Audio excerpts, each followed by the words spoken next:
বাংলাদেশকে অস্থিতিশীল করার ষড়যন্ত্রের অংশ হিসেবে মত তৈরি করে দায়িত্বরত নিরস্ত্র পুলিশদের উপরে যে আক্রমণ করা হয়েছে তাদেরকে গ্রেফতার করে বিচারের মুখোমুখি করতে হবে।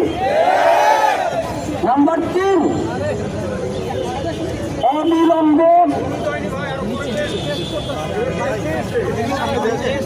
ভাই আমরা হচ্ছে আপনাদের মাইক ধরার দরকার নেই, আপাতত হচ্ছে আমরা আপনাদেরকে যাচাই করে শোনাচ্ছি।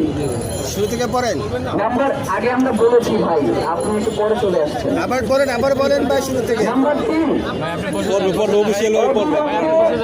ছাত্রার কসাই রাকিব আক্তার ও তাদের রাষ্ট্রদ্রোহী দোষরদের গ্রেফতার করে শাহবাগের 2013 সালের রাষ্ট্রবিরোধী সকল ষড়যন্ত্র উন্মোচন করতে হবে। আমি 3 নম্বর আবার পড়ছি, অবিলম্বে ছাত্রার কসাই রাকিব আক্তার ও তাদের রাষ্ট্রদ্রোহী দোষরদের গ্রেফতার করে শাহবাগের 2013 সালের রাষ্ট্রবিরোধী সকল ষড়যন্ত্র উন্মোচন করতে হবে। নাম্বার 4, জাতিসংঘকে অন্তর্ভুক্ত করে শাপলা ও পিলখানা গণহত্যার স্বাধীন বিচারিক তদন্ত কমিশন গঠন করে এই গণহত্যার সুষ্ঠু বিচার করতে হবে। নাম্বার 5, অবিলম্বে জুলাই গণহত্যার দৃশ্যমান বিচারিক কার্যক্রম শুরু করে গণহত্যাকারী দল হিসেবে আওয়ামী লীগকে নিষিদ্ধ করতে হবে। এই 5 দফা যেটা এখন আপনাদের সামনে পেশ করলাম, এইটা এখন শুধুমাত্র ইনকিলাব মঞ্চের 5 দফা নয়, এটি বাংলাদেশের বর্তমান আপামর জনসাধারণের দফা।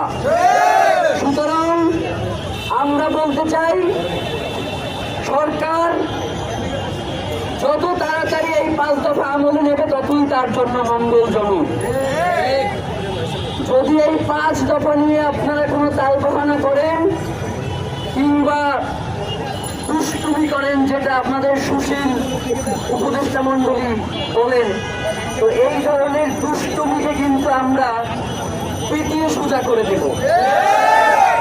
সুতরাং এই 5 দফা বাংলাদেশের মানুষের দফা, এই 5 দফা বিচার বাংলাদেশকে অস্থিতিশীল করার ষড়যন্ত্রের অংশ হিসেবে মত তৈরি করে দায়িত্বরত নিরস্ত্র পুলিশদের